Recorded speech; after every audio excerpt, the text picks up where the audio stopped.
Hello student, मैं दुर्गेश वर्मा आपको मेरे YouTube channel biology classes bye Durgesh sir में आपका स्वागत करता हूं। बच्चों, आज हम लोग क्लास 10th का जो लेसन फर्स्ट है उसमें आज एक नेक्स्ट टॉपिक स्टडी करेंगे और जो नेक्स्ट टॉपिक है वो है ब्लड प्रेशर। इस ब्लड प्रेशर के बारे में मैंने अपने प्रीवियस वीडियो में कुछ आपको बताया था, उसके आगे मैं आपको बताने जा रहा हूँ और साथ में आगे जो हम लोग का टॉपिक होगा वो होगा हमारा ब्लड वेसल्स। तो चलिए टॉपिक को स्टार्ट किया जाए। तो ब्लड प्रेशर क्या होता है, तो मैंने आपको बताया था कि ब्लड प्रेशर को आप कैसे बताओगे। तो मैंने आपको बताया था कि जब ब्लड एग्जर्ट करता है प्रेशर, और कहाँ पर एग्जर्ट करता है प्रेशर, वॉल्स पे ऑफ द ब्लड वेसल्स, तो that time a pressure is generated, and that pressure or the pressure that exert on the walls of blood vessels is called as blood pressure। जो pressure blood vessels के wall पर exert होता है वह pressure आपका blood pressure होता है। और यह प्रेशर जो होता है सबसे अधिक किस वेसल्स पर वर्क करता है, किस वेसल्स पर एग्जर्ट करता है, तो वो होता है आपका आर्टरी। आपके एनसीईआरटी को भी पढ़ेंगे तो वहाँ पे दिया गया है कि the pressure is much greater in arteries than in veins. अगर कोई भी पूछता है कि ब्लड प्रेशर में जो ब्लड एग्जर्ट करता है प्रेशर, तो वो किस ब्लड वेसल्स पे करता है, तो आप डायरेक्टली बताइएगा आर्टरी। तो यहाँ पर आर्टरी में जो प्रेशर होता है वो हाई मतलब प्रेशर मच क्रिएट होता है, मच एग्जर्ट होता है in comparison to the vein. इसके बाद मैंने आपको बताया था कि ब्लड प्रेशर जो होता है इसमें टू टर्म यूज किया जाता है। फर्स्ट जो होता है सिस्टोलिक प्रेशर और सेकंड जो होता है डायस्टोलिक प्रेशर। सिस्टोलिक प्रेशर जो होता है वो उस समय वर्क करता है जब हमारे हार्ट जो होते हैं उसका जो वेंट्रिकल्स होते हैं जब वो कंट्रैक्ट करते हैं, तो उस टाइम जो प्रेशर आपका होता है वो होता है आपका सिस्टोलिक प्रेशर। और जब हमारे हार्ट के जो वेंट्रिकल्स होते हैं जब वो रिलैक्स मोड में होते हैं, तो उस टाइम जो प्रेशर होता है डायस्टोल प्रेशर। तो इस तरीके से टू प्रेशर एग्जर्ट होते हैं ब्लड वेसल्स पर थ्रू हार्ट। फर्स्ट जो होता है सिस्टोलिक प्रेशर होता है और सेकंड जो होता है डायस्टोलिक प्रेशर होता है। सिस्टोलिक प्रेशर कब एग्जर्ट होता है, तो आप बताएंगे systolic pressure is generated during the ventricular constriction and diastolic pressure is generated during ventricular relaxation। जब ventricular relaxation होता है तो उस टाइम आपका डायस्टोलिक ब्लड प्रेशर होता है, डायस्टोलिक प्रेशर होता है।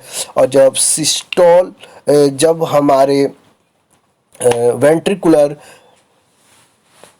कंट्रैक्शन करते हैं तो उस टाइम जो प्रेशर होता है वो आपका सिस्टोलिक प्रेशर होता है। ये बातें आप बताएंगे। अब इस ब्लड प्रेशर को मेजर करने के लिए जो इंस्ट्रूमेंट का यूज किया जाता है, आपको मैंने प्रीवियस वीडियो में भी बताया था, उसका नेम होता है स्फाइग्मोमैनोमीटर। तो स्फाइग्मोमैनोमीटर जो होता है, स्फाइग्मोमैनोमीटर एक इंस्ट्रूमेंट होता है जिसका यूज किया जाता है ब्लड प्रेशर को मेजर करने के लिए। आप देख सकते हैं इसके साथ बताया गया है आपका कि जब ब्लड प्रेशर हाई होता है तो उसे हम लोग हाइपरटेंशन कहते हैं, वह हाइपरटेंशन कहलाता है। और यह हाइपरटेंशन कब होता है, कैसे होता है, तो हाइपरटेंशन उस समय होता है जब कंस्ट्रिक्शन होता है आर्टरियोल्स का। जो आर्टरियोल्स होते हैं, जो आर्टरी होते हैं, उनमें जब कंस्ट्रिक्शन होता है तो उस टाइम जो ब्लड प्रेशर होता है वो इंक्रीज कर जाता है और वो होता है हाई ब्लड प्रेशर, जिसको हम हाइपरटेंशन के नेम से भी जानते हैं। और इस हाई ब्लड प्रेशर के टाइम जब कंस्ट्रिक्शन होता है आर्टरियोल्स में, तो उस टाइम जो रेजिस्टेंस होता है ब्लड फ्लो का वो इंक्रीज कर जाता है।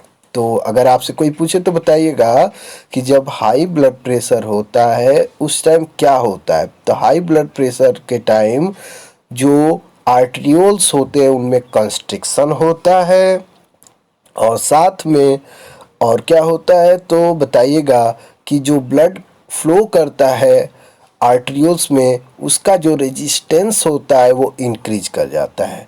और अगर यह प्रेशर अगर कंटिन्यू कुछ समय के लिए रहता है तो उससे जो आर्टरी होती हैं वो रप्चर हो जाती हैं, और साथ में इंटरनल ब्लीडिंग भी होने लगता है। ये बातें आप बताइएगा। ओके, मैं आशा करता हूँ कि आपको ब्लड प्रेशर के बारे में समझ में आ गया। अब इस ब्लड प्रेशर को मेजर करने के लिए मैंने अभी बताया कि इंस्ट्रूमेंट स्फैग्मोमैनोमीटर होता है। उस इंस्ट्रूमेंट में जो क्लॉथ का बना फ्लैटेंड स्ट्रक्चर आप देख सकते हैं अपने बुक के इमेज में, उसको हम बोलते हैं, जिसको आर्म्स में टाइट किया जाता है उसका नेम होता है रबर कफ। याद रखिएगा बच्चे, जो फ्लैटेंड स्ट्रक्चर होता है जिसको आर्म्स में टाइट किया जाता है आर्म्स में, वो कहलाता है रबर कफ। और जो आप लोग एक और भी एक बल्ब लाइक स्ट्रक्चर देख रहे होंगे, वो जो होता है उसका नेम भी बल्ब ही होता है, ये आप याद रखिएगा। तो दो इम्पॉर्टेंट पार्ट हो गए, पहला पार्ट हो गया रबर कप, और जो बल्ब लाइक स्ट्रक्चर दिख रहा है ये होता है आपका, ये होता है बल्ब। और जब बल्ब से प्रेशर को एग्जर्ट किया जाता है तो उस टाइम आप देख सकते हैं बुक में भी लिखा है रबर कफ इनफ्लैटेंड। तो जैसे जैसे प्रेशर को एग्जर्ट किया जाता है बल्ब से, उस तरीके से जो रबर कफ होता है इनफ्लैटेंड होता है, और जब इनफ्लैटेड होता है तो प्रेशर जब कफ में 120 हो जाता है, प्रेशर इन कफ एबव 120, अगर उससे एबव जाता है तो उस कंडीशन में हाई ब्लड प्रेशर हो जाता है।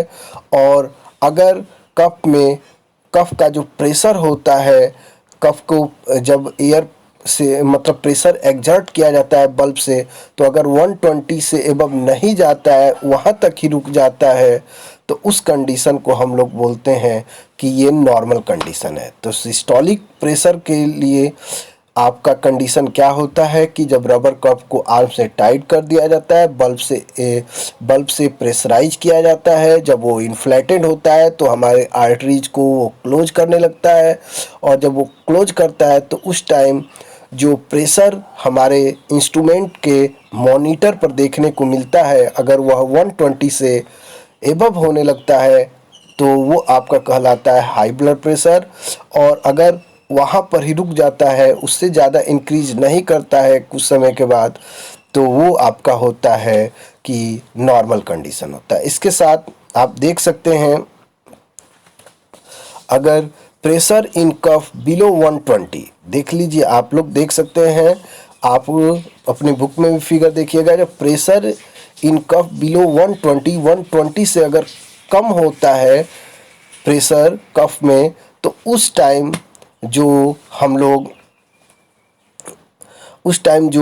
हम लोग कंडीशन बताते हैं या डॉक्टर आपको बताते हैं, वो होता है लो ब्लड प्रेशर। तो ये बातें आप समझ सकते हैं, और इसको आप चेक भी कर सकते हैं। इसके लिए स्टेथोस्कोप का भी यूज करते हैं डॉक्टर, और जिससे ये चेक करते हैं कि जो आर्टरी है वो आपके उनमें पल्स रेट जनरेट हो रहा है कि नहीं, उसको चेक करते हैं। तो किसके हेल्प से करते हैं, तो वो चेक करते हैं with the help of stethoscope. इसके साथ आप क्लियर हो गए होंगे कि मैं क्या बता रहा हूँ। और जब प्रेशर इन कफ बिलो 80 से भी कम होने लगता है, तो उस टाइम 120 से डाउन होने लगे, 80 से भी डाउन होने लगे, तो उस टाइम जो प्रेशर होता है वो आपका लो ब्लड प्रेशर होता है। और जो फर्स्ट इमेज में बनाया गया है कि अगर 120 से एबव होता है तो आपका कहलाता है हाई ब्लड प्रेशर। तो आप कंडीशन याद रखेंगे, लो ब्लड प्रेशर के लिए क्या होता है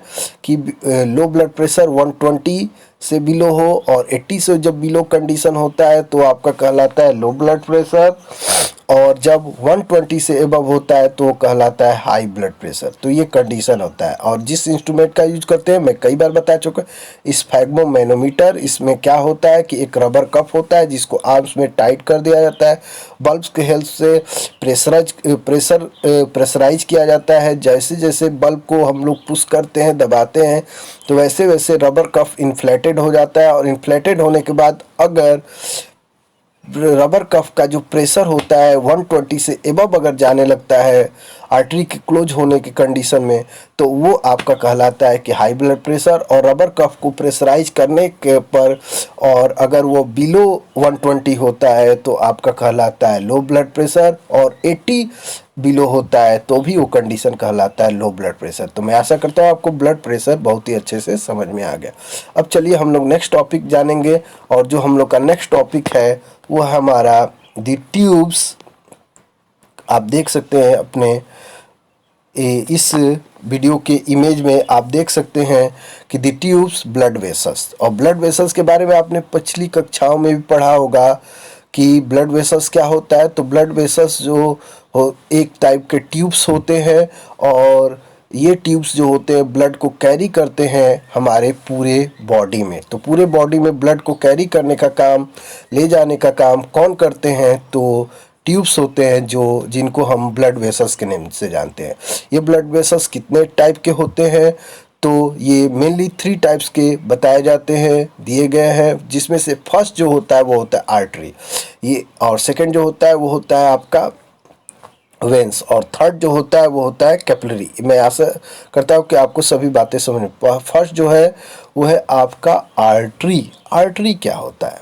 तो आर्टरी जो होता है एक वेसल्स होता है जो कैरी करता है ब्लड को हार्ट से बॉडी के डिफरेंट आर्गन में। और जो वेंस होता है ये क्या करता है? तो ये कैरी करता है ब्लड को डिफरेंट ऑर्गन से और वापस हार्ट में लाने का काम करता है। ये बातें बताएंगे। तो आर्टरी और वेंस के बारे में क्लियर हो गया ना कि आर्टरी जो होता है एक टाइप का वेसल्स है या एक वेसल्स होता है जो ब्लड को हार्ट से डिफरेंट ऑर्गन में बॉडी के ले जाने का काम करता है। और जबकि वेंस जो होता है ये कलेक्ट करता है ब्लड को डिफरेंट ऑर्गन से और वापस हार्ट में लेकर आने का काम करता है। मैं आशा करता हूँ आपको समझ में आ गया। इसके साथ जो कैपिलरी होती हैं वो क्या करते हैं? तो वे स्मॉलेस्ट वेसल्स होते हैं जो ब्लड को डिफरेंट इंडिविजुअल सेल्स में पहुंचाने का काम करते हैं। कौन? कैपिलरी। तो कैपिलरी का काम है कि बॉडी के डिफरेंट सेल्स टिश्यू में ब्लड को पहुंचाने का काम कैपिलरीज का होता है। और कैपिलरी ही ब्लड को कलेक्ट भी करते हैं डिफरेंट बॉडी टिश्यू से, सेल से, और वापस वेन को दे देते हैं। आर्टरी से आया आपके कैपिलरी में, कैपिलरी ने पूरे बॉडी सेल्स को दिया, बॉडी सेल से कलेक्ट करके फिर यह जो ब्लड होता है उसको दे देता है वेंस को। और वेंस क्या करता है? तो मैंने आपको बता दिया है, ये ब्लड को कलेक्ट करेगा डिफरेंट बॉडी आर्गन से और यह वापस पहुंचा देगा किस में? हार्ट में। तो इस तरीके से ब्लड का फ्लो होता रहता है। अब जो आर्टरी होती है इसमें ब्लड जो होता है एक प्रेशर के साथ फ्लो करता है, क्योंकि आर्टरी का कनेक्शन हार्ट से होता है डायरेक्टली। मतलब हार्ट जब भी ब्लड को पंप करता है तो सीधे आर्टरी में सेंड करता है, आर्टरी में जाता है। और जब आर्टरी में जाता है तो प्रेशर के साथ जाता है, तो इसलिए आर्टरी में प्रेशर इंक्रीज करता है, आर्टरी में प्रेशर के साथ ब्लड फ्लो होता है। तो आर्टरी की वॉल इसी कारण से थिक होती है और इलास्टिक होती है। अगर कोई पूछे कि आर्टरी की वॉल कैसी होती है तो आप याद रखिएगा, बताइएगा डायरेक्टली कि आर्टरी की वॉल थिक होती है और साथ में क्या होती है? इलास्टिक होती हैं। साथ इसके साथ जो वेंस होते हैं वहाँ पर हार्ट से जो ब्लड होता है वो डायरेक्टली वहाँ पर मतलब प्रेशर के साथ फ्लो नहीं होता है वहाँ पर। तो इसलिए जो वेंस होती है उनकी वॉल थीन होती है, ये बातें बताएंगे।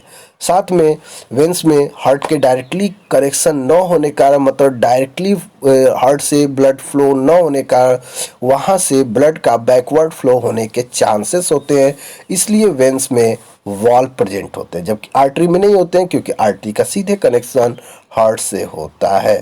तो ये बातें आप बताएंगे, तो मैं आशा करता हूँ आपको मेरी सभी बातें समझ में आ गई होंगी। तो इसी आशा के साथ यहीं पर अपने वीडियो को एंड कर रहा हूँ। अगले वीडियो में मैं नेक्स्ट टॉपिक आपको बताऊंगा। Okay, thank you.